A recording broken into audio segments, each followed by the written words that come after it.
Good afternoon. Good afternoon, Miss. Good afternoon. അന്ത്യക്ക് 22-ാം തീയതി exam ഉണ്ട്. Laboratory drug controller. ആർക്കെങ്കിലും ഉണ്ടോ എക്സാം? മെയിൻ എക്സാം ഉണ്ടോ? ഇല്ല. ഓക്കെ, അപ്പൊ ഞാന് കുറച്ച് ക്വസ്റ്റ്യൻസ് കൊണ്ടുവന്നിട്ടുണ്ട്. അതുകൂടാതെ നിങ്ങൾക്ക് എക്സാമിന് പെട്ടെന്ന് പിക്ക്, അതായത് പെട്ടെന്ന് ക്വസ്റ്റ്യൻസും ആൻസറൊക്കെ പിക്ക് ചെയ്യാൻ വേണ്ടി, ആൻസേഴ്സ് പെട്ടെന്ന് പിക്ക് ചെയ്യാൻ വേണ്ടിയിട്ട് ഷോർട്ട് ആയിട്ട് 2 ടോപ്പിക്കും കൊണ്ടുവന്നിട്ടുണ്ട്. ഒന്ന് ശിലകളാണ്, മറ്റൊന്ന് മേഘങ്ങളാണ്. 2 ടോപ്പിക് കൊണ്ടുവന്നിട്ടുണ്ട്. അതുകൂടാതെ ക്വസ്റ്റ്യൻ പേപ്പറും കൊണ്ടുവന്നിട്ടുണ്ട്. ഏതാണ് ആദ്യം വേണ്ടത്?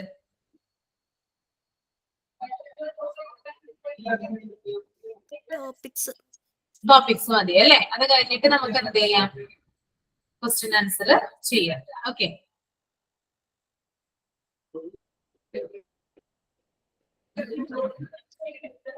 എല്ലാവർക്കും സമ്മതമാണെന്ന് വിശ്വസിക്കുന്നു കേട്ടോ. അപ്പൊ ടോപ്പിക്കിലേക്ക് കിടക്കാണ്. ശിലകൾ എന്ന് പറയുന്ന ടോപ്പിക്കാണ് നമ്മുടെ വേൾഡ് ജിയോഗ്രഫി വിഭാഗത്തെ ശിലകൾ എന്ന് പറയുന്ന ടോപ്പിക്കാണ്.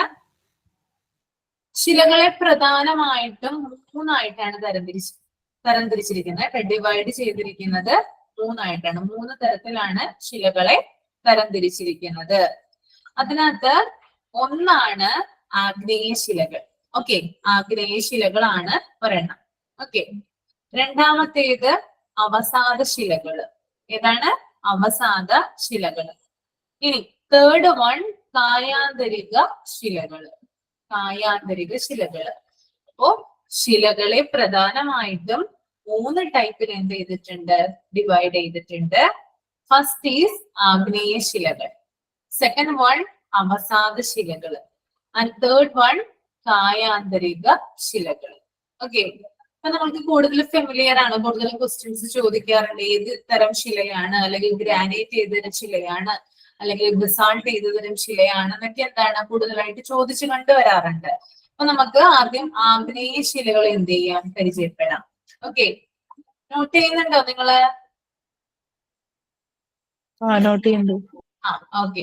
ആഗ്നേയ ശിലകൾ എന്ന് പറഞ്ഞാല് അതിന് ആദ്യത്തെ തന്നെ ഒരു വിശേഷണം നമുക്ക് പറയാൻ പറ്റുന്നത് ശിലകളുടെ മാതാവ് എന്നറിയപ്പെടുന്ന ശിലയാണിത് ആഗ്നേയ ശില കേട്ടോ.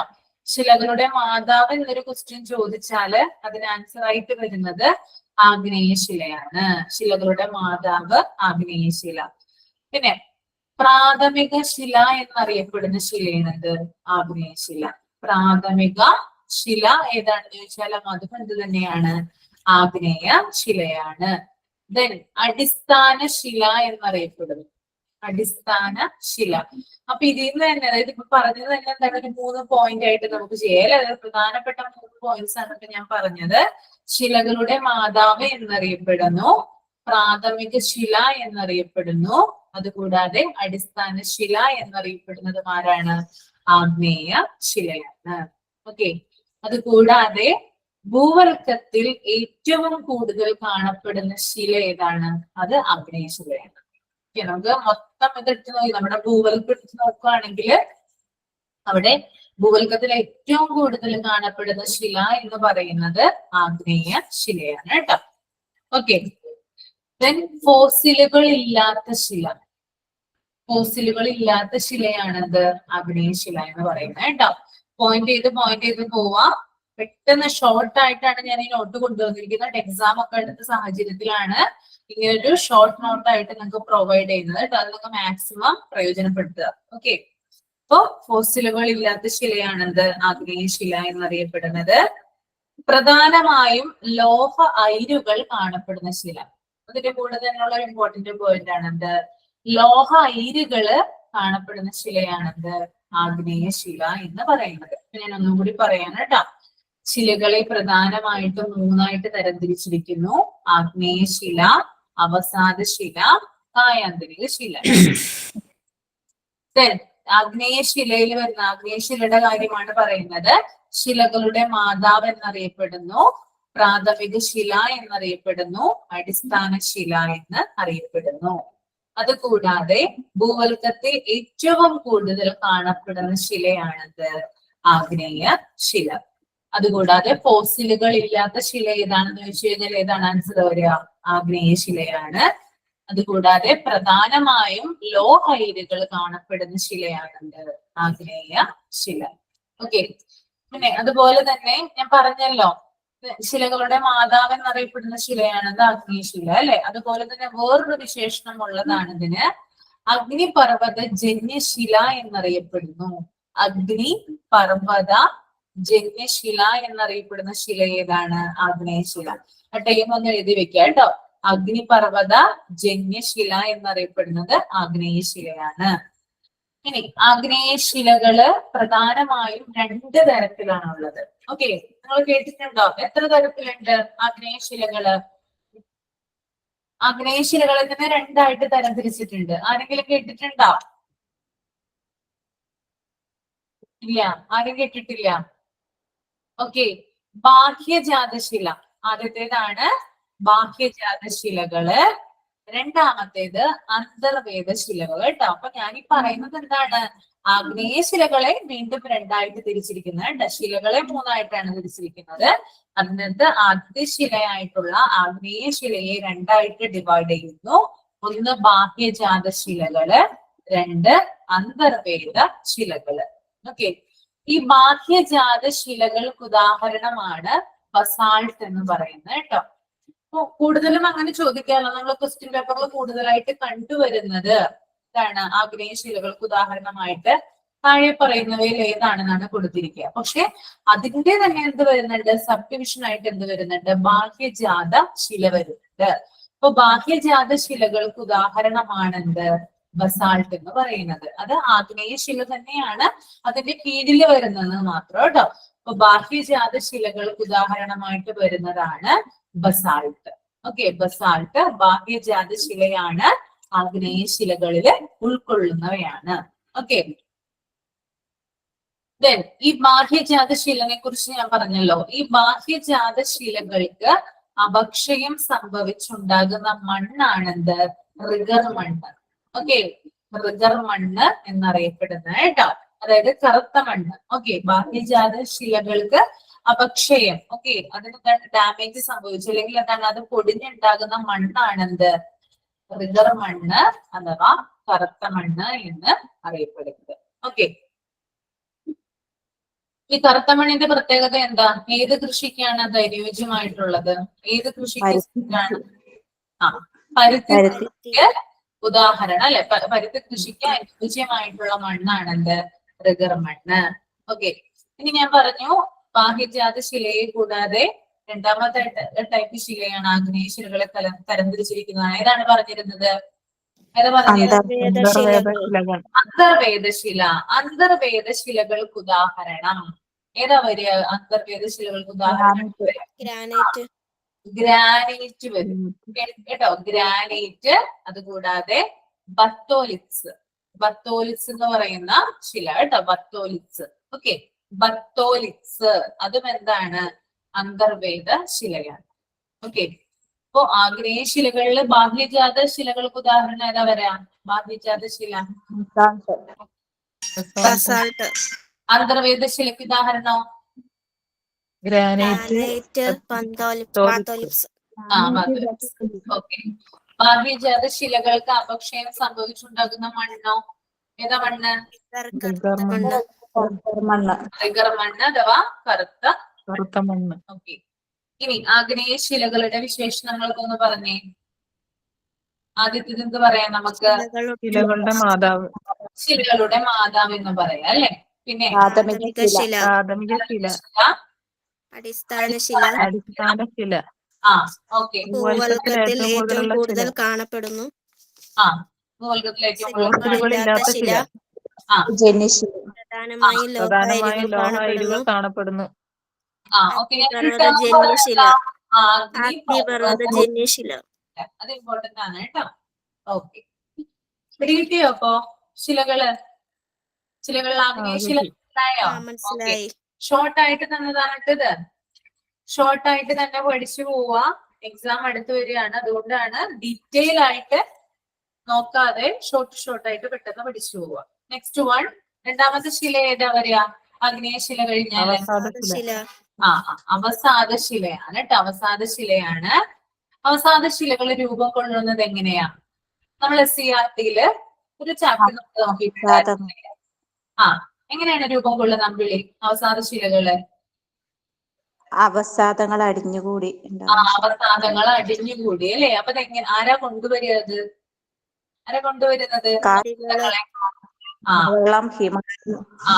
യെസ്, കാറ്റ്, ഒഴുക്കുവെള്ളം, ഹിമാനികള്, തിരമാലകള് എന്നിവയുടെ പ്രവർത്തന ഫലമായി രൂപം കൊള്ളുന്ന ശിലകളാണിത് അവസാദ ശിലകൾ കേട്ടോ. ഓക്കെ, ഇപ്പൊ കാറ്റ്, ഒഴുക്കുവെള്ളം, ഹിമാനികള്, തിരമാലകള് എന്നിവയുടെ പ്രവർത്തന ഫലമായി രൂപം കൊള്ളുന്ന ശിലകളാണ് അവസാദ ശിലകൾ. ഓക്കെ, ഈ ശിലകളുടെ പ്രത്യേകത എന്ന് പറഞ്ഞാൽ പാളികളായിട്ടാണ് കാണപ്പെടുക. ഓക്കെ, പാളികളായിട്ടാണ് എന്ത് കാണപ്പെടുന്നത്? അവസാദ ശിലകള് നമുക്ക് കാണാനായിട്ട് സാധിക്കുക. പിന്നെ ഫോസിലുകൾ കാണപ്പെടുന്ന ശിലയാണെന്ത്?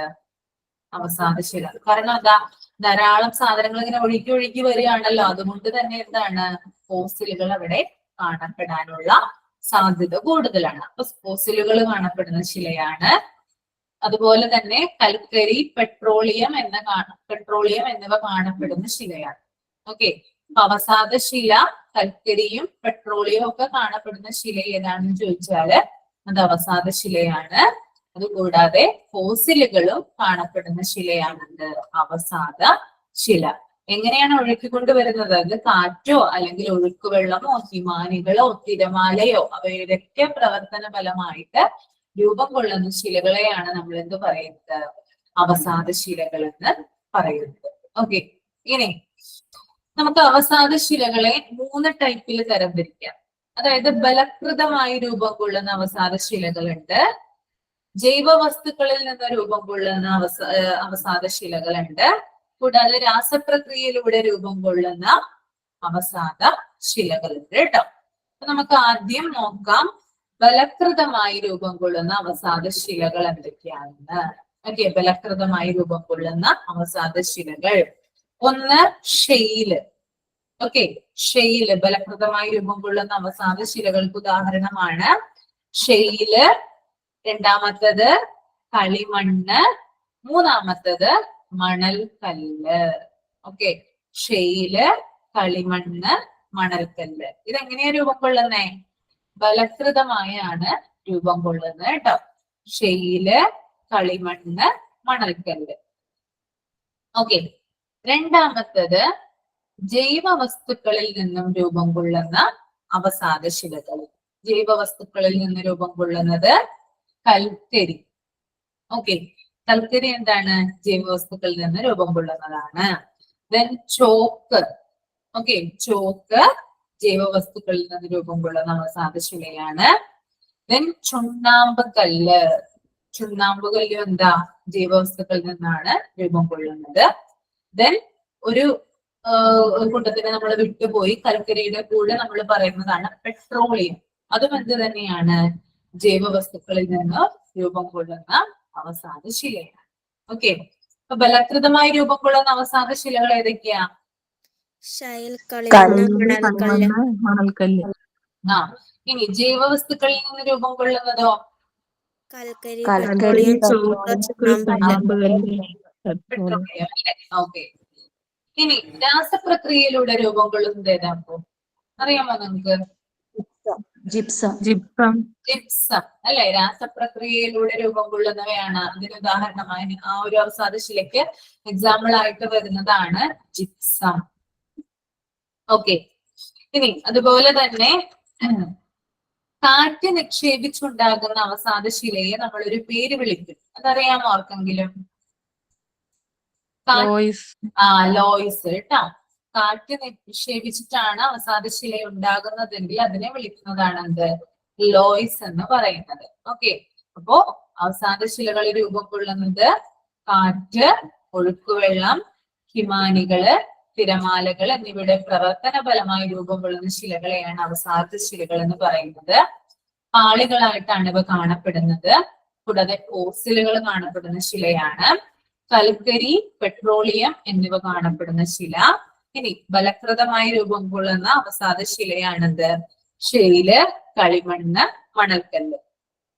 ജൈവവസ്തുക്കളിൽ നിന്നാണ് രൂപം കൊള്ളുന്നതെങ്കിൽ കൽക്കരി, ചോക്ക്, ചുണ്ണാമ്പ് കല്ല്, പെട്രോളിയം. ദെൻ രാസപ്രക്രിയയിലൂടെയാണ് രൂപം കൊള്ളുന്നതെങ്കിൽ ജിപ്സം. കാറ്റ് നിക്ഷേപിച്ചുണ്ടാകുന്നവയാണെങ്കിൽ loess. Okay, then next one ഏത് ശിലയാണ്?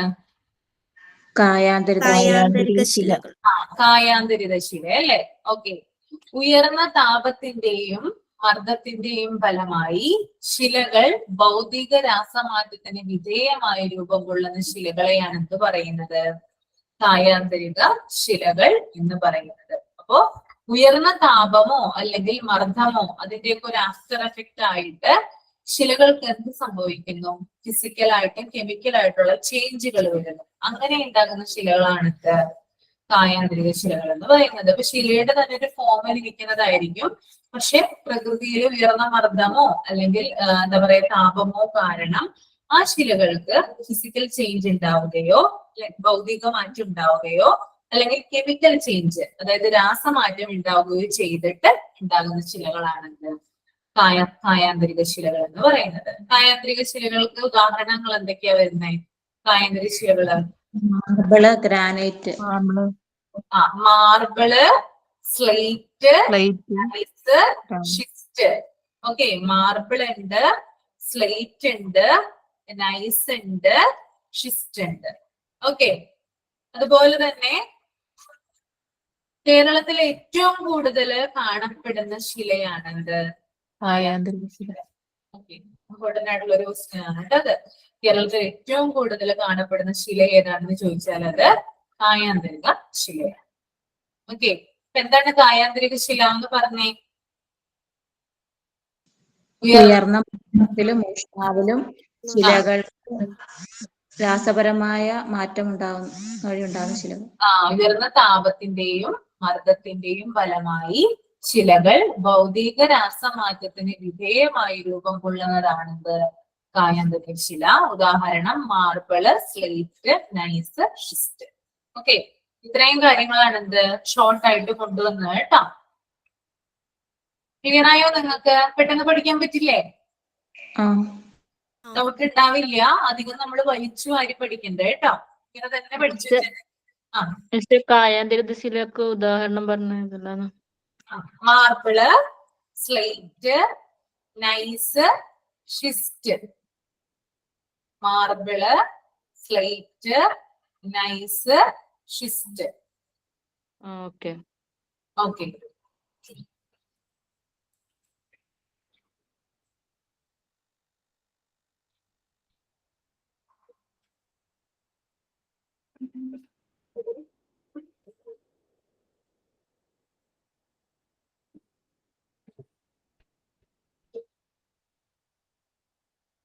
ഓക്കെ, ഞാനൊരു ക്വസ്റ്റ്യൻ പറയട്ടെ, നിങ്ങൾക്ക് ഇതിന് ആൻസർ ചെയ്യാൻ പറ്റും. ക്വസ്റ്റ്യൻ കേൾക്കാം കേട്ടോ. കരിമ്പ് കൃഷി, പരുത്തി കൃഷി തുടങ്ങിയവയ്ക്ക് അനുയോജ്യമായ കറുത്ത പരുത്തി മണ്ണ് ഉണ്ടാകുന്നത് ഏത് പാറ പൊടിഞ്ഞാണ്? Option A basalt, option B granite, option C laterite, option D മണൽക്കല്ല്. ബസാൾട്ട്. കഴിഞ്ഞ സിവിൽ പോലീസ് ഓഫീസറുടെ എക്സാമിന്റെ ക്വസ്റ്റ്യൻ പേപ്പർ ആണ് കേട്ടത്. CPO ക്വസ്റ്റ്യൻ പേപ്പർ ആയിരുന്നു. അതിനകത്ത് വന്ന ചോദ്യമാണ്. ഓക്കെ, കരിമ്പ് കൃഷി, പരുത്തി കൃഷി തുടങ്ങിയവയ്ക്ക് അനുയോജ്യമായ കറുത്ത പരുത്തി മണ്ണ് ഉണ്ടാകുന്നത് ഏത് പാറ പൊടിഞ്ഞാണ്? ബസാൾട്ട്. ഓക്കെ,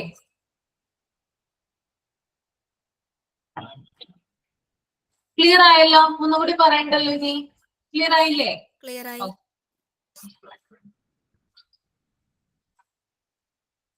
നെക്സ്റ്റ് ഒരു ടോപ്പിക് എന്ന് പറഞ്ഞാൽ മേഘങ്ങളാണ് കേട്ടോ. മേഘങ്ങളാണ്. ഇപ്പൊ നമ്മൾ എടുത്തത് ശിലകളായിരുന്നു. അടുത്തൊരു ടോപ്പിക് മേഘങ്ങൾ.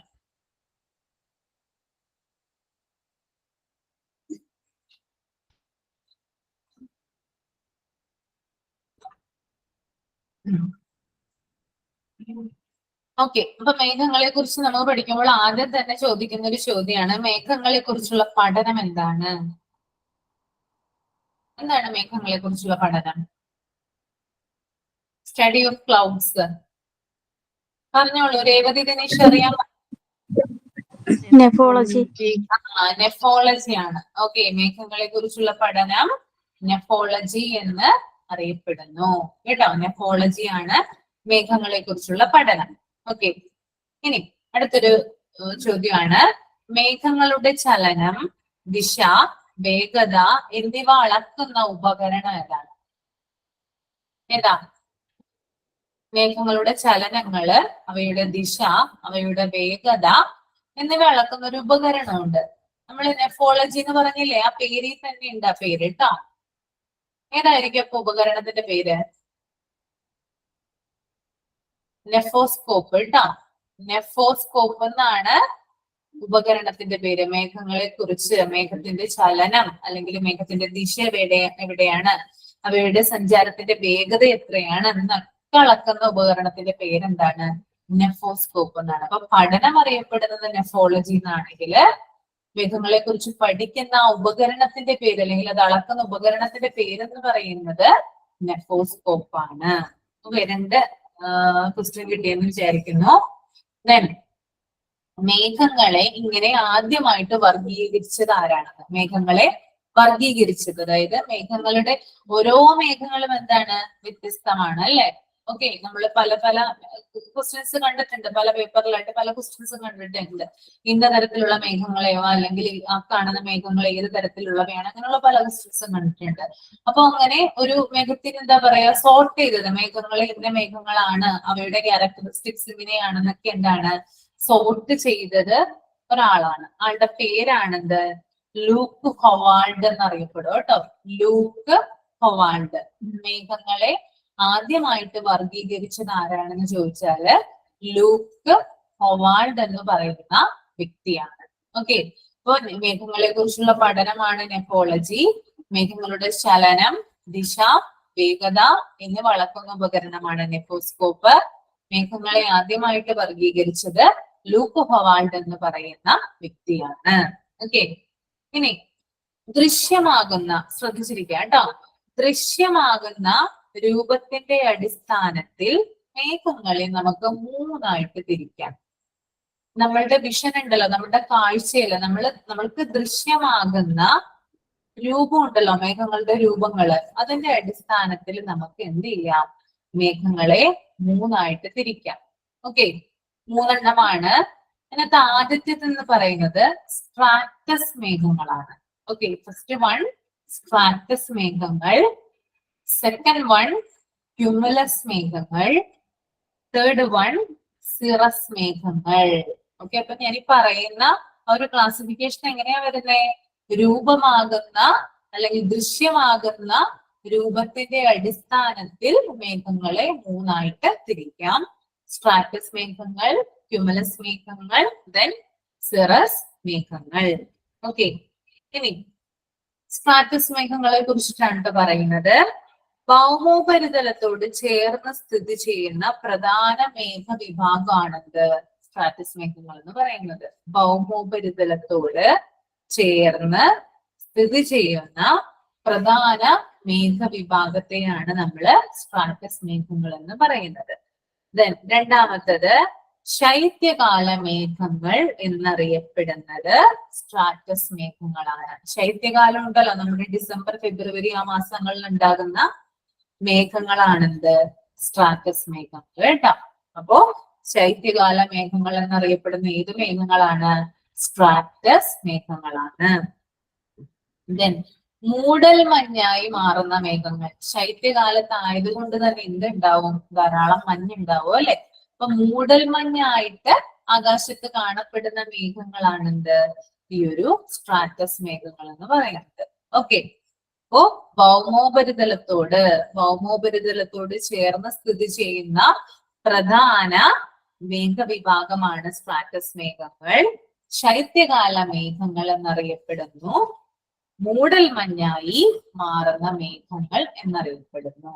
ഓക്കെ, അതായത് സ്ട്രാറ്റസ് മേഘങ്ങൾ എന്ന് പറയുമ്പോൾ ശൈത്യകാലമാണെന്ന് പെട്ടെന്ന് കണക്ട് ചെയ്യാനായിട്ട് വേണമെങ്കിൽ നമുക്ക് എന്റെ ഒരു തോട്ടിൽ വന്നൊരു ക്ലൂ ആണ്.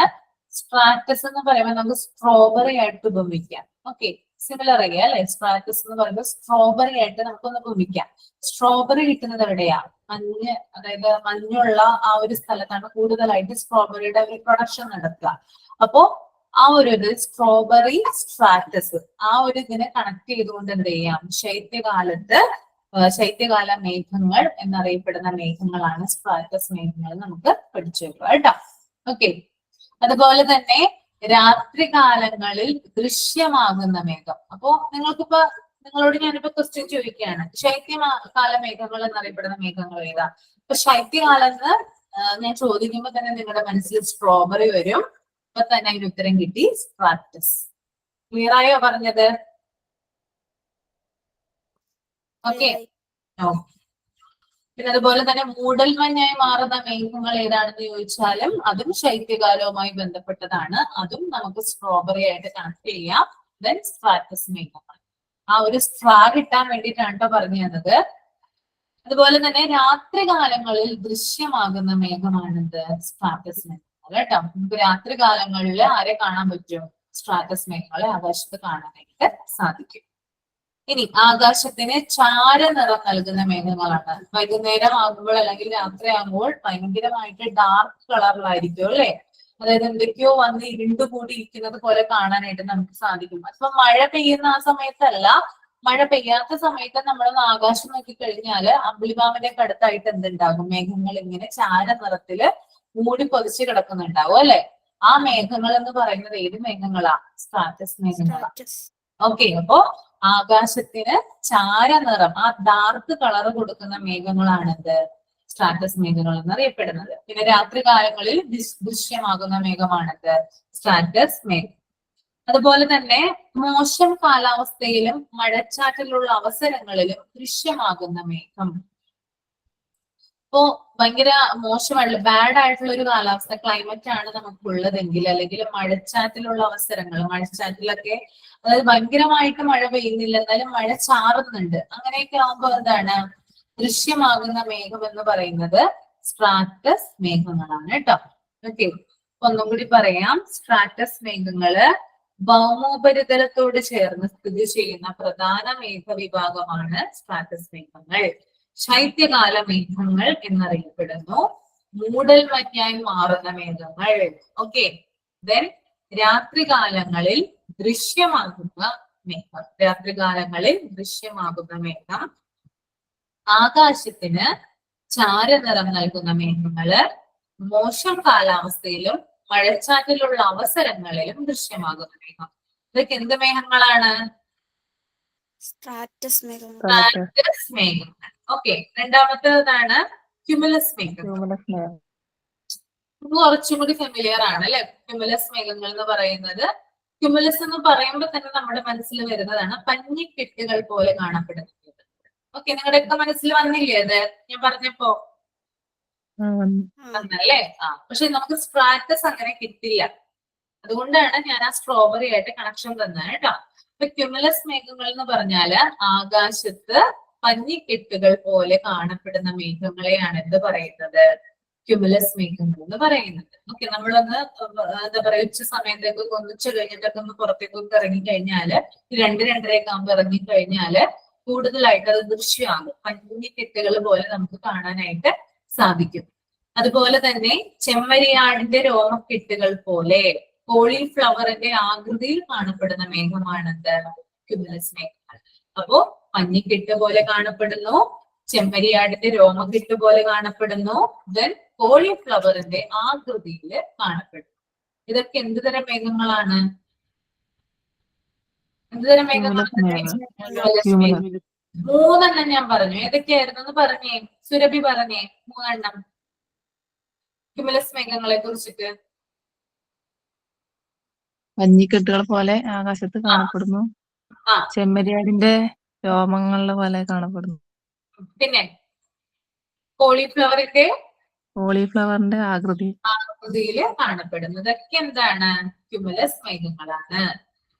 പ്രസന്നമായ കാലാവസ്ഥയെ സൂചിപ്പിക്കുന്ന മേഘങ്ങളാണത് ക്യുമുലസ് മേഘങ്ങൾ. പ്രസന്നമായിട്ടുള്ള കാലാവസ്ഥയാണെങ്കിൽ എന്താണ് അതിനെ സൂചിപ്പിക്കുന്നത്? അല്ലെങ്കിൽ പ്രസന്നമായിട്ടുള്ള ഒരു കാലാവസ്ഥ നമുക്ക് ഉണ്ടെങ്കിൽ ആകാശത്ത് എന്തുണ്ടാവും? ക്യുമുലസ് മേഘങ്ങൾ കാണാനായിട്ട് സാധിക്കും കേട്ടോ. പ്രസന്നമായിട്ടുള്ള കാലാവസ്ഥയെ സൂചിപ്പിക്കുന്നു. ക്യുമുലസ് മേഘങ്ങളുടെ അടിഭാഗത്ത് രൂപം കൊള്ളുന്ന ഒരു ചുഴലിക്കാറ്റുണ്ട്. അതിന്റെ പേരെന്താണ്? അറിയാമോ? ക്യുമുലസ് മേഘങ്ങളുടെ അടിഭാഗത്തായിട്ട് ആ പഞ്ഞിക്കെട്ടുകൾ പോലെ ഞാൻ പറഞ്ഞില്ലേ, അതിന്റെ അടിഭാഗത്തായിട്ട് ചില സമയത്ത് ഒരു ചുഴലിക്കാറ്റ് രൂപപ്പെടും. ഓക്കെ, അതിന്റെ പേരാണ് ടൊർണാഡോ. ഓക്കെ, ടൊർണാഡോ കേട്ടിട്ടുണ്ടോ? ചുഴലിക്കാറ്റ് കേട്ടിട്ടുണ്ടോ? ടൊർണാഡോ എന്ന് കേട്ടിട്ടില്ലേ? കേട്ടിട്ടുണ്ട്. കേട്ടിട്ടുണ്ട് അല്ലെ? അപ്പൊ ക്യുമുലസ് മേഘങ്ങളുടെ അടിഭാഗത്ത് രൂപം കൊള്ളുന്ന ചുഴലിക്കാറ്റാണ് എന്ത്? ടൊർണാഡോ എന്ന് പറയുന്നത് കേട്ടോ. ഓക്കെ, അപ്പോ ആകാശത്ത് പഞ്ഞിക്കെട്ട് പോലെ കാണപ്പെടുന്നു, ചെമ്മരിയാടിന്റെ രോമക്കെട്ടുകൾ പോലെ കാണപ്പെടുന്നു, കോളിഫ്ലവറിന്റെ ആകൃതിയിൽ കാണപ്പെടുന്നു, പ്രസന്നമായ കാലാവസ്ഥയെ സൂചിപ്പിക്കുന്നു.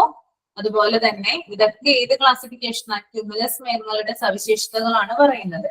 പിന്നെ ക്യുമുലസ് മേഘങ്ങളുടെ അടിഭാഗത്ത് രൂപം കൊള്ളുന്ന ചുഴലിക്കാറ്റാണെന്ത്? ടൊർണാഡോ എന്ന് പറയുന്നത്. ഓക്കെ, നെക്സ്റ്റ് വൺ സിറസ് മേഘങ്ങളാണ് കേട്ടോ. ഓക്കെ, സിറസ് മേഘങ്ങൾ എന്ന് പറഞ്ഞാല് നമ്മൾക്ക് ആദ്യം വരേണ്ടത് പക്ഷികളുടെ തൂവൽക്കെട്ട് പോലെ കാണപ്പെടുന്ന മേഘങ്ങളാണ്. ഇത് പഞ്ഞിക്കെട്ടല്ല കേട്ടോ, ഇത് പഞ്ഞിക്കെട്ടല്ല. സിറസ് മേഘങ്ങള് പക്ഷികളുടെ തൂവൽക്കെട്ടുകൾ പോലെ കാണപ്പെടുന്ന മേഘങ്ങളാണ്. ഓക്കെ, പക്ഷികളുടെ സിറസ് എന്ന് പറയുമ്പോ തന്നെ മനസ്സിൽ ഓർക്കാം, പക്ഷികളുടെ തൂവൽക്കെട്ടുകൾ പോലെ കാണപ്പെടുന്നു. ഓക്കെ, അതുപോലെ തന്നെ കൈച്ചൂലിന്റെയും കുതിരവാലിന്റെയും ആകൃതിയിൽ കാണപ്പെടുന്ന മേഘങ്ങളാണിത് സിറസ് മേഘങ്ങൾ. സിറസ് കൈച്ചൂലിന്റെയും കുതിരവാലിന്റെയും ആകൃതിയിൽ കാണപ്പെടുന്ന മേഘങ്ങളെയാണ് ഇത് പറയുന്നത് സിറസ് മേഘങ്ങൾ എന്ന് പറയുന്നത്. ഓക്കെ, അപ്പൊ ആകാശത്ത് പക്ഷികളുടെ പഞ്ഞിക്കെട്ടുകൾ പോലെ കാണപ്പെടുന്ന ഏതായിരുന്നു പഞ്ഞിക്കെട്ട്?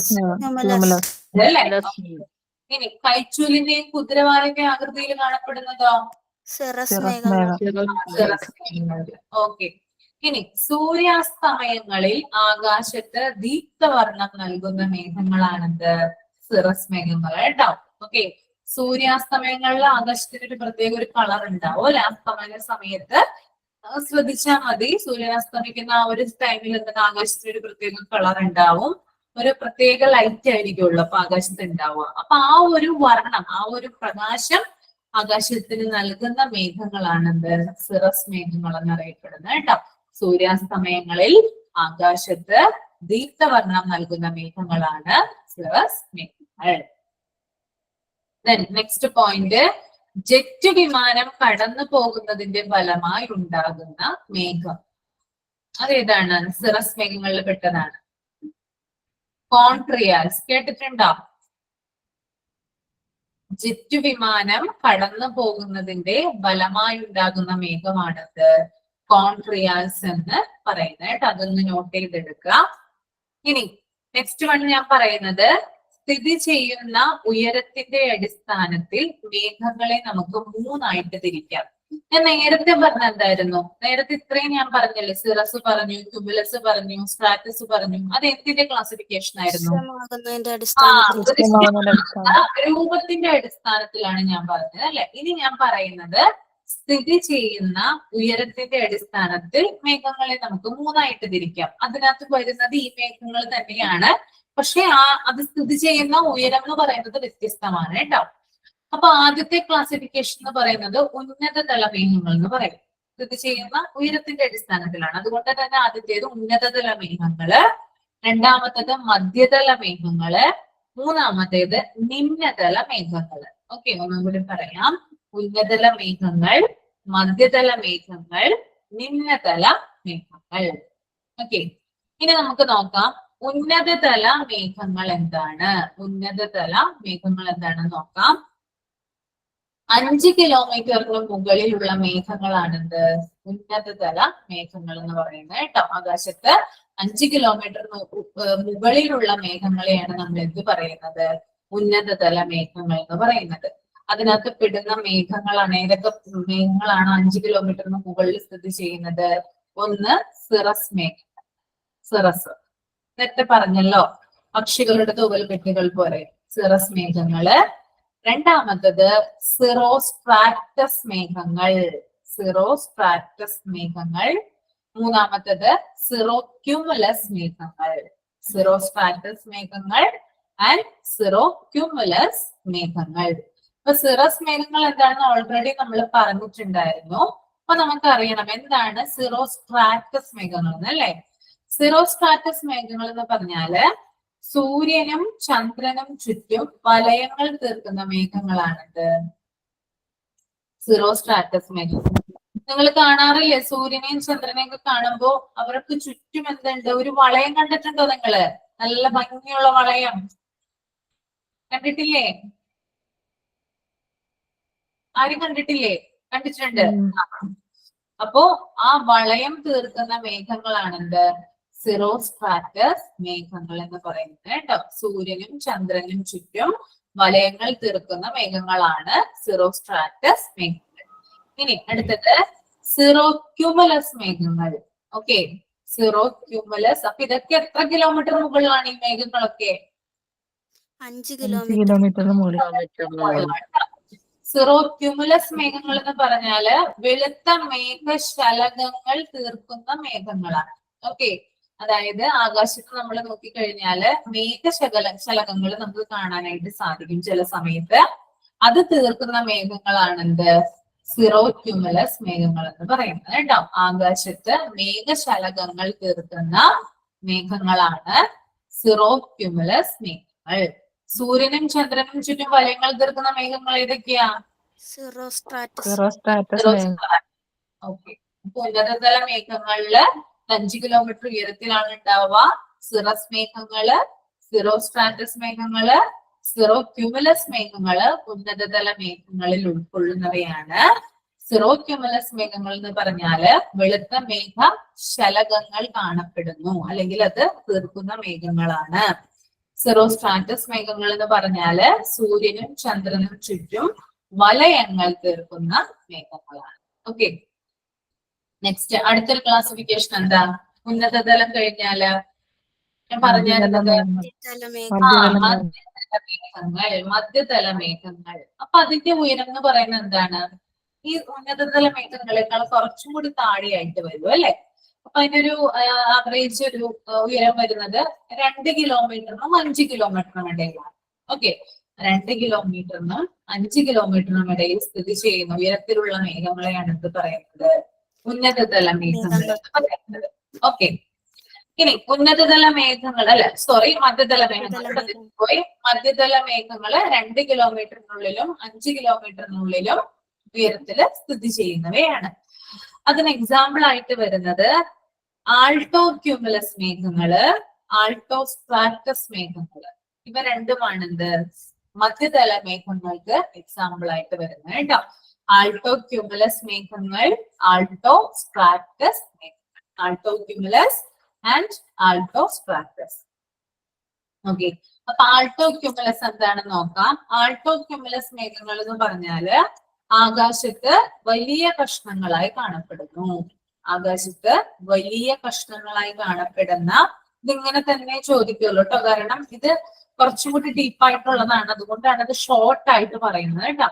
ആകാശത്ത് വലിയ കഷ്ണങ്ങളായി കാണപ്പെടുന്ന മേഘങ്ങളാണ് ആൾട്ടോ ക്യൂമുലസ് മേഘങ്ങൾ. ഓക്കെ, ആൾട്ടോ ക്യൂമുലസ് മേഘങ്ങൾ. ദെൻ ആൾട്ടോ സ്ട്രാറ്റസ് മേഘങ്ങൾ എന്ന് പറഞ്ഞാല് ആകാശത്ത് മഞ്ഞ് പോലെ കാണപ്പെടുന്നു. ആകാശത്ത് മഞ്ഞ് പോലെ കാണപ്പെടുന്നതാണ് എന്ത്? ആൾട്ടോ സ്ട്രാറ്റസ് മേഘങ്ങൾ കേട്ടോ. ആൾട്ടോ സ്ട്രാറ്റസ് എന്ന് പറഞ്ഞാല് ആകാശത്ത് മഞ്ഞ് പോലെ കാണപ്പെടും. ഓക്കെ, അപ്പോ മധ്യതല മേഘങ്ങള് 2 കിലോമീറ്റർ തുടങ്ങി 5 കിലോമീറ്റർ വരെ ഉയരത്തില്. ആൾട്ടോ ക്യൂമുലസ്, ആൾട്ടോ സ്ട്രാറ്റസ് മേഘങ്ങളാണ് മധ്യതല മേഘങ്ങള്. ആൾട്ടോ ക്യൂമുലസ് എന്ന് പറഞ്ഞാൽ ആകാശത്ത് വലിയ കഷ്ണങ്ങളായി കാണപ്പെടുന്നു. ആൾട്ടോ സ്ട്രാറ്റസ് മേഘങ്ങള് ആകാശത്ത് മഞ്ഞ് പോലെ കാണപ്പെടും. ക്ലിയർ ആണോ? ക്ലിയർ ആണ്. നെക്സ്റ്റ് മൂന്നാമത്തെ ടൈപ്പ് ഏതായിരുന്നു? നിമ്നതല മേഘങ്ങൾ. നിമ്നതല മേഘങ്ങൾ. നിമ്നതല മേഘങ്ങൾ. ഓക്കെ, നിമ്നതല മേഘങ്ങൾ എന്ന് പറയുമ്പോൾ ഏറ്റവും താഴെയായിട്ടാണ് സ്ഥിതി ചെയ്യുന്നത്. അപ്പൊ അതിന്റെ കിലോമീറ്റർ കൊടുത്തിട്ടില്ല, ഏറ്റവും താഴെയായിട്ടാണ് സ്ഥിതി ചെയ്യുന്നത് കേട്ടോ. ഉന്നതതല മേഘങ്ങളെക്കാളും മധ്യതല മേഘങ്ങളെക്കാളും ഏറ്റവും താഴെയായിട്ട് കേട്ടോ, ഡൗണിലായിട്ടാണ് വരുന്നത്. അതിന് നിമ്നതല മേഘങ്ങൾക്ക് നമ്മൾക്ക് എക്സാമ്പിൾ ആയിട്ട് പറയുകയാണെങ്കിൽ സ്ട്രാറ്റസ് മേഘങ്ങൾ. സ്ട്രാറ്റസ് മേഘങ്ങൾ എന്ത് തല മേഘങ്ങളാണ്? നിമ്നതല മേഘങ്ങളാണ്. ദെൻ ക്യുമുലസ് മേഘങ്ങൾ അല്ലെ, നമ്മൾ പഠിച്ചതാണ് രണ്ടും. ക്യുമുലസ് മേഘങ്ങളും എന്താണ്? നിമ്നതല മേഘങ്ങളാണ്. അതുകൊണ്ടാണ് നമ്മൾക്ക് അവയെ ദൃശ്യമാകുന്നത് പെട്ടെന്ന്. പഞ്ഞിക്കെട്ടുകൾ പോലെ എന്നൊക്കെ പറയുമ്പോൾ നമുക്കതിനെ ദൃശ്യമാകേണ്ട പെട്ടെന്ന് ഏറ്റവും താഴെ നിൽക്കുന്നതുകൊണ്ടാണ് നമുക്കതിനെ ദൃശ്യമാകുന്നത്.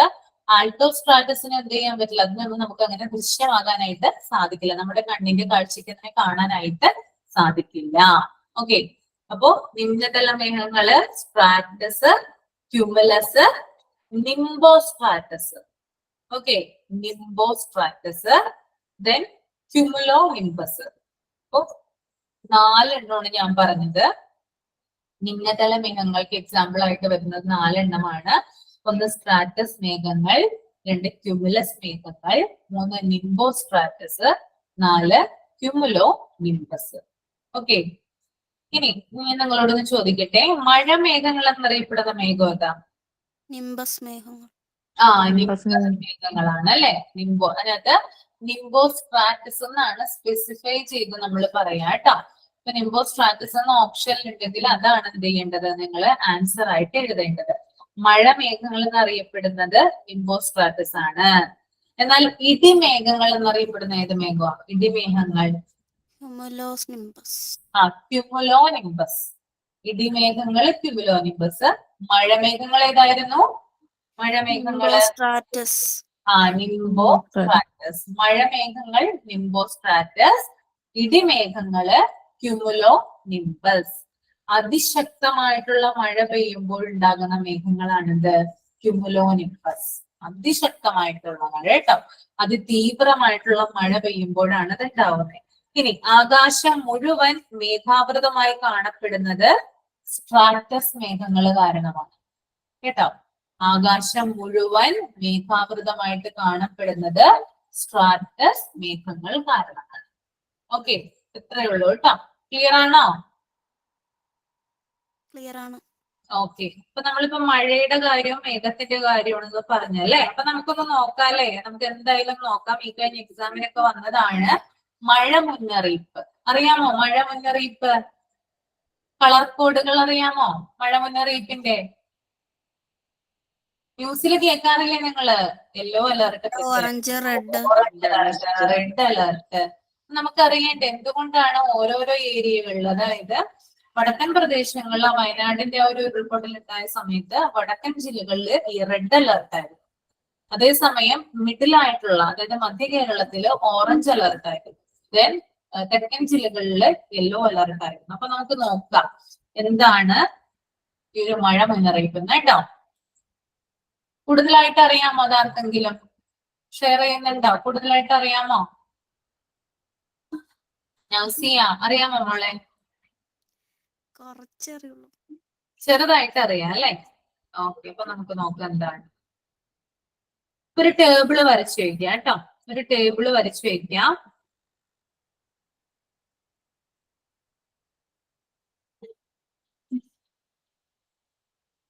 ആ ടേബിളിനെ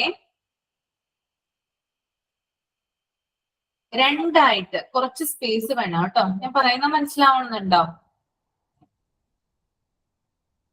മനസ്സിലാവുന്നുണ്ടോ? ഒരു ടേബിള് വരയ്ക്കാം. ആ ടേബിളിനെ രണ്ടായിട്ട് തിരിക്കാം. അതിനകത്ത് ആദ്യത്തെ ആദ്യം നമ്മൾ പാർട്ടീഷൻ ചെയ്യില്ല, അവിടെ കുറച്ച് വലിപ്പം കൂടുതൽ വേണം. ആദ്യം നമ്മൾ മാർജിൻ ചെയ്യുന്നത് കുറച്ച് വലിപ്പം കൂടുതൽ വേണം. രണ്ടാമത്തേല് അധികം പ്രശ്നമില്ല. ഓക്കെ, അതായത് ആദ്യത്തെ കോളം വീണ്ടും നമ്മൾ രണ്ടായിട്ട് ഡിവൈഡ് ചെയ്യും. ക്ലിയർ ആയോ പറഞ്ഞത്? ക്ലിയർ ആണോ? ഓക്കെ. ഇത് കാണാൻ പറ്റുന്നുണ്ടോ എന്ന് എനിക്കറിയില്ല. ഞാനൊന്ന് ജസ്റ്റ് ഒന്ന് കാണിക്കാം. കാണാൻ പറ്റുന്നുണ്ടോ? കാണാൻ പറ്റുന്നില്ല അല്ലേ? കാണാൻ പറ്റുന്നുണ്ടോ? ഇല്ല. ക്ലിയർ അല്ല. ക്ലിയർ അല്ല, രണ്ടായിട്ട് അല്ല, ക്ലിയർ അല്ല. അപ്പൊ ഇങ്ങനെ തന്നെ എഴുതാം. അപ്പൊ ഞാൻ പറഞ്ഞ പോലെ ഒന്ന് ചെയ്യാം. ആദ്യം ഒരു ടേബിൾ വരയ്ക്കുക, അതിനെ രണ്ടായിട്ട് ഡിവൈഡ് ചെയ്യുക. എന്നിട്ട് ആദ്യത്തെ ആ ഒരു പാർട്ടീഷൻ ചെയ്യില്ല, അത് കുറച്ച് വലുതായിട്ട് എടുക്കുക. രണ്ടാമത്തേത് കുറച്ച് ചെറുതായിട്ട് എടുക്കാം. ഓക്കെ, അതിനുശേഷം ആദ്യത്തെ ആ ഒരു പാർട്ടീഷൻ ചെയ്തില്ലേ, അതിനെ വീണ്ടും രണ്ടായിട്ട്, അതിന്റെ താഴേക്ക് രണ്ടായിട്ട് തിരിക്കുക കേട്ടോ.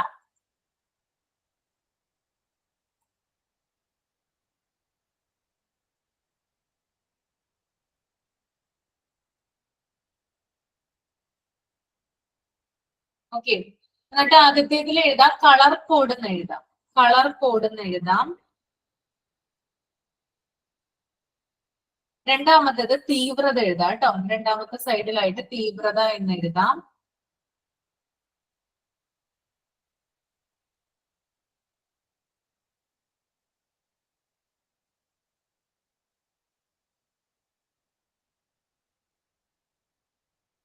അപ്പൊ ആദ്യത്തേത് വൈറ്റ് ആണ്, വെള്ള. വെള്ള എഴുതാം കേട്ടോ, വെള്ള എഴുതാം. എന്നിട്ട് അതിനെ നേരെ തന്നെ തീവ്രതയുടെ അവിടെ എഴുതരുത് കേട്ടോ. വെള്ളയുടെ അവിടെ കളർ കോഡിന്റെ താഴെയിട്ട് നമ്മൾ രണ്ടായിട്ട് തിരിച്ചിട്ടുണ്ട്. അല്ലെങ്കിൽ വെള്ളയുടെ അവിടെ തന്നെ നിങ്ങൾക്കൊരു ഹൈഫൻ ഇട്ട് എഴുതാം. മുന്നറിയിപ്പില്ല.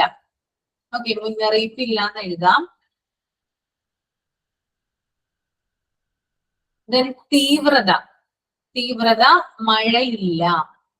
ക്ലിയർ ആയോ പറഞ്ഞത്? നിങ്ങൾക്ക് ക്ലിയർ ആണോ? എഴുതാൻ പറ്റുന്നുണ്ടോ? ക്ലിയർ ആണ്. ഓക്കെ, അപ്പൊ ആദ്യത്തെ കളർ കോഡില് വെള്ള, മുന്നറിയിപ്പില്ല, മഴയില്ല. തീവ്രത മഴയില്ല. ഒട്ടുമേ എന്തില്ല, മഴയില്ല. ഇപ്പൊ എന്താണ് നമ്മുടെ മഴയില്ലാത്തൊരു അന്തരീക്ഷമാണല്ലോ, അതെന്താണ്? വെള്ളയാണ്. ഓക്കെ, ഞാൻ അടുത്ത് വരുന്നത് പച്ച. പച്ച കേട്ടോ, ഗ്രീൻ.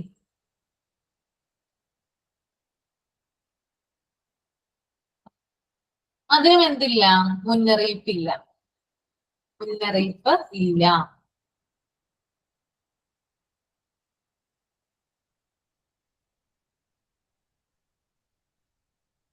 തീവ്രത എന്തായിരിക്കും?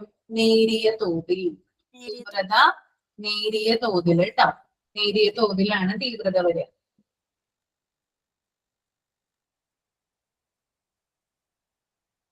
അടുത്തത് മഞ്ഞയാണ്. യെല്ലോ. Yellow alert. മഞ്ഞ. എന്താണ് മഞ്ഞയുടെ നൗസിയ? എന്താണ്? മുന്നറിയിപ്പുണ്ടോ? മുന്നറിയിപ്പുണ്ട്, പ്രശ്നമില്ല, പക്ഷെ ജാഗരൂകരായിട്ടിരിക്കണം. അതായത് മഞ്ഞയുടെ അർത്ഥം നിരീക്ഷിക്കുകയാണ്. എപ്പോഴും നമ്മൾ എന്ത് ചെയ്യും? മോണിറ്റർ ചെയ്തുകൊണ്ടിരിക്കണം, നിരീക്ഷിക്കുക. ഇനി ആ നിരീക്ഷിക്കയുടെ താഴെയായിട്ട് ബ്രാക്കറ്റിൽ എഴുതാം മുന്നറിയിപ്പ് പുതുക്കിക്കൊണ്ടിരിക്കുക. മുന്നറിയിപ്പ് പുതുക്കിക്കൊണ്ടിരിക്കുക. അതായത് ഏത് സമയവും ഈ ഒരു മേഖല എന്താകും? ഓറഞ്ചോ റെഡോ അലർട്ട് ആകാനായിട്ട് സാധ്യതയുണ്ട്. അതാണ് എപ്പോഴും നിരീക്ഷിച്ചുകൊണ്ടിരിക്കണം. യെല്ലോ അലർട്ട് ഉള്ള മേഖലകള് നമ്മൾ എപ്പോഴും നിരീക്ഷിച്ചുകൊണ്ടിരിക്കണം. കാരണം സാഹചര്യം മാറി മറിയാം. ഓക്കെ.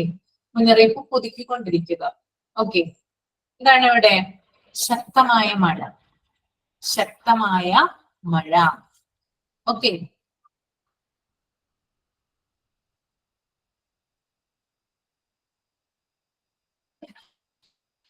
Then orange. അടുത്തത് ഓറഞ്ച് ആണ് കേട്ടോ. ഓറഞ്ച് എന്താണ് നൗസിയ? ഓറഞ്ച് മഞ്ഞയിലും കുറച്ചും കൂടി കുറച്ചും കൂടി എന്താണ്? അതായത് ഇതാണ് കരുതിയിരിക്കുക അല്ലെങ്കിൽ ജാഗ്രത പാലിക്കുക. ജാഗ്രത പാലിക്കുക. അതായത് നമ്മൾ എന്ത് ചെയ്യണം? കരുതിയിരിക്കണം. ഓറഞ്ച് അലേർട്ടാണ്. കരുതിയിരിക്കണം.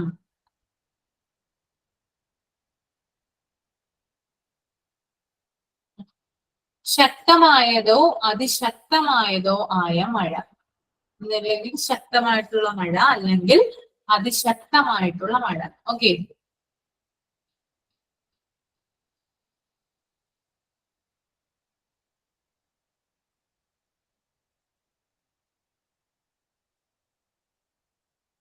നെക്സ്റ്റ് വൺ ഏതാ? ഓറഞ്ച് കഴിഞ്ഞാൽ പിന്നെയുള്ളത് ഏതാ? റെഡ്. ഏതായിരുന്നു? റെഡ്.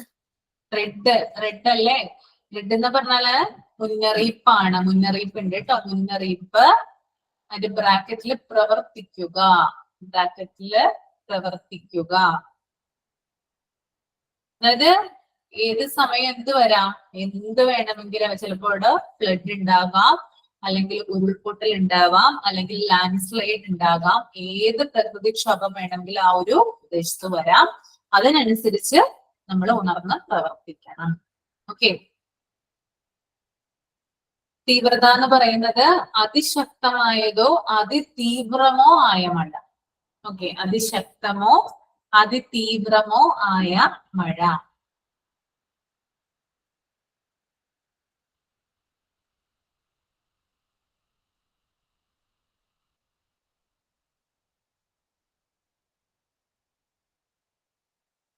ഇനി അതിന്റെ താഴെ തന്നെ ഒരു ടേബിളും കൂടി വരയ്ക്കുക നിങ്ങള്. എന്നിട്ട് മഴയുടെ തീവ്രത, അളവ്, അങ്ങനെ രണ്ടായിട്ട് തിരിക്കുക കേട്ടോ. അതിന്റെ താഴെ തന്നെ മഴയുടെ തീവ്രത, അളവ്.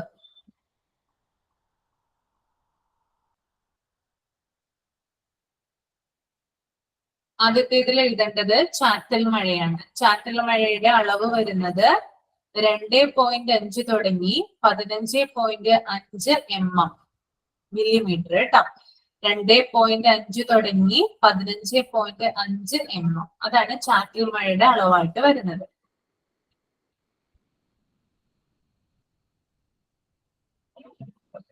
രണ്ടാമത്തേത് മിതമായ മഴ. മിതമായ മഴ.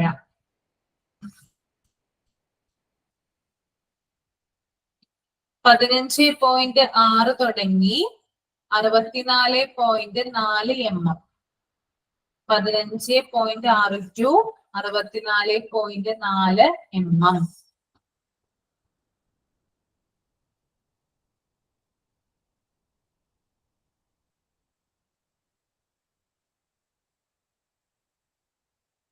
ദെൻ ശക്തമായ മഴ 64.5 to 115.5 mm. 64.5 to 115.5 mm.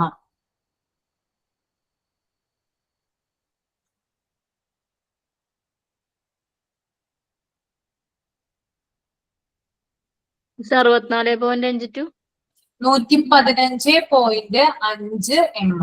115.5 mm.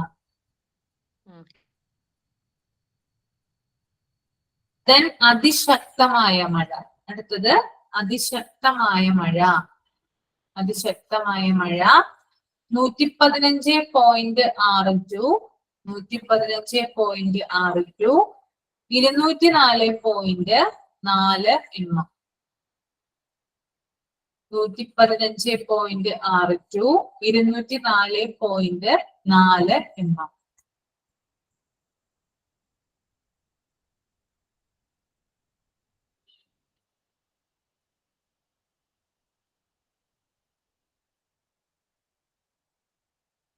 ഇനി അതിതീവ്രമായ മഴ കേട്ടോ. ഈ ഒരു തീവ്ര മഴ എത്തുമ്പോഴാണ് നമ്മൾ കൂടുതൽ പേടിക്കേണ്ടത് കേട്ടോ. അതിതീവ്രമായ മഴ എബവ് 204.5 mm. അതായത് 204.5 മില്ലിമീറ്റർ മുകളിൽ മഴ ഒരു പ്രദേശത്ത് ലഭിക്കുന്നുണ്ടെങ്കിൽ അതിനെ നമ്മൾക്ക് അതിതീവ്ര മഴ എന്നാണ് വിളിക്കാൻ പറ്റുക. Above 204.5 mm. ഓക്കെ, ഒന്നുകൂടി പറയാം കേട്ടോ. മഴയുടെ തീവ്രത അളവ്: ചാറ്റൽ മഴ 2.5 ടു 15.5, മിതമായ മഴ 15.6 ടു 64.4, ശക്തമായ മഴ 64.5 ടു 115.5, അതിശക്തമായ മഴ 115.6 ടു 204.4, അതിതീവ്ര മഴ 204.5 മുകളിൽ. ഓക്കെ, ക്ലിയർ ആണോ? ക്ലിയർ ആണ്.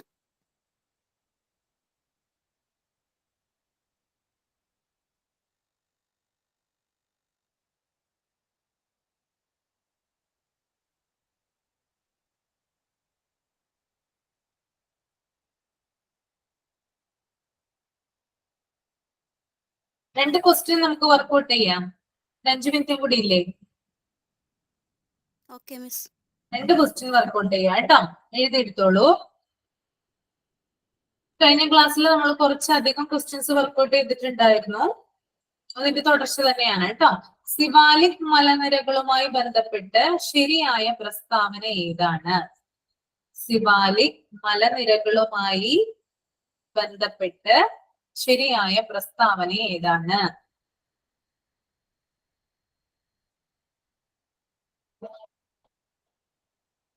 ആദ്യത്തെ പ്രസ്താവന ഹിമാലയ നിരകളിൽ ഏറ്റവും തെക്കായുള്ളത്. ഹിമാലയ നിരകളിൽ ഏറ്റവും തെക്കായുള്ളത്. രണ്ടാമത്തെ പ്രസ്താവന ഗംഗാ സമതലത്തിനെതിരായി നിലകൊള്ളുന്നു. ഗംഗാ സമതലത്തിനെതിരായി നിലകൊള്ളുന്നു. ബ്രഹ്മപുത്ര സമതലത്തിന് അതിരായി നിലകൊള്ളുന്നു. ബ്രഹ്മപുത്ര സമതലത്തിന് അതിരായി നിലകൊള്ളുന്നു. ഏതാ വരിക? ഏതൊക്കെയാ വരിക ശരിയായ പ്രസ്താവന? നിങ്ങളൊന്ന് ആലോചിച്ചിട്ട് പറഞ്ഞേ. വായിക്കാമോ? ഒന്ന് ശരിയാണില്ല. ഒന്നുകൂടി വായിക്കണമെന്നോ? സിവാലിക് മലനിരകളുമായി ബന്ധപ്പെട്ട് ശരിയായ പ്രസ്താവന ഏതാണ്? ഓപ്ഷൻ തരുന്നില്ല കേട്ടോ.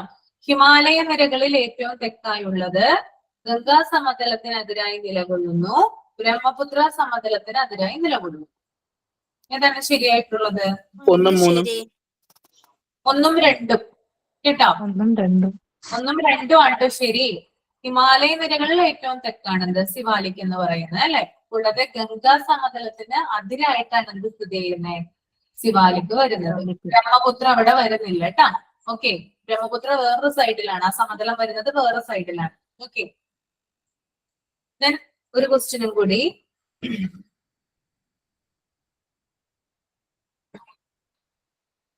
ഗംഗാ സമതലവുമായി ബന്ധപ്പെട്ട ശരിയായ പ്രസ്താവന ഏതാണ്? ഗംഗാ സമതലവുമായി ബന്ധപ്പെട്ട ശരിയായ പ്രസ്താവന ഏതാണ്?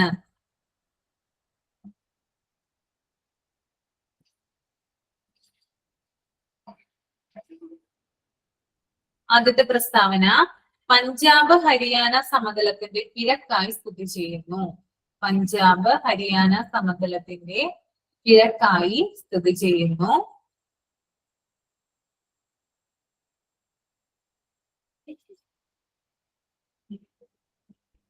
രണ്ടാമത്തെ പ്രസ്താവന കിഴക്ക് ബംഗ്ലാദേശ് മുതൽ പടിഞ്ഞാറ് യമുന നദി വരെ ഗംഗാ സമതലം വ്യാപിച്ചിരിക്കുന്നു. കിഴക്ക് ബംഗ്ലാദേശ് മുതൽ പടിഞ്ഞാറ് യമുന നദി വരെ ഗംഗാ സമതലം വ്യാപിച്ചിരിക്കുന്നു. ഇനി മൂന്നാമത്തെ പ്രസ്താവന പഞ്ചാബ് ഹരിയാന സമതലത്തിന്റെ തെക്കായി സ്ഥിതി ചെയ്യുന്നു. പഞ്ചാബ് ഹരിയാന സമതലത്തിന്റെ തെക്കായി സ്ഥിതി ചെയ്യുന്നു. 1 ഉം 3 ഉം ഏതാണ്? 1 എവിടെയാണ് ഉം 3 ആണോ മിസ്സേ? ഗംഗാ സമതലം? 1 ഉം 2 ഉം ആണ് കേട്ടോ ശരിയായ പ്രസ്താവന. പഞ്ചാബ് ഹരിയാന സമതലത്തിന്റെ കിഴക്കായിട്ടാണ് സ്ഥിതി ചെയ്യുന്നത് കേട്ടോ. കിഴക്ക് ഭാഗത്ത് പഞ്ചാബ് ഹരിയാന സമതലത്തിന്റെ കിഴക്കാണ്, തെക്കായിട്ടല്ല കിഴക്ക് ഭാഗത്തായിട്ടാണ് സ്ഥിതി ചെയ്യുന്നത്. പിന്നെ കിഴക്ക് ബംഗ്ലാദേശ് മുതല് പടിഞ്ഞാറ് യമുന നദി വരെ എന്ത് വ്യാപിച്ചിരിക്കുന്നുണ്ട്? ഗംഗാ സമതലം വ്യാപിച്ചിരിക്കുന്നുണ്ട്. നമ്മുടെ ആ ഒരു ഗംഗയുടെ ഒഴുക്ക് നോക്കിയാൽ നമുക്കത് അറിയാനായിട്ട് സാധിക്കും. ഓക്കെ ഓക്കെ, അപ്പൊ ഈ 2 ക്വസ്റ്റ്യൻ ആണ് ഇപ്പൊ തരുന്നത്. ഇനി ബാക്കിയുള്ള ക്ലാസ്സുകളിൽ ബാക്കിയുള്ള ക്വസ്റ്റ്യൻസ് തരാം കേട്ടോ. ചെയ്യിപ്പിക്കാൻ നിങ്ങളെ കൊണ്ട് ഓരോ ക്ലാസ്സിലും. ഓക്കെ, അപ്പൊ നമുക്ക് വൈൻഡപ്പ് ചെയ്യാം. Thank you teacher. ശിലകളും അതുപോലെ തന്നെ മേഘങ്ങളൊക്കെ നന്നായിട്ട് പഠിക്കുക കേട്ടോ. Okay, thank you miss. Thank you. Thank you thank you miss.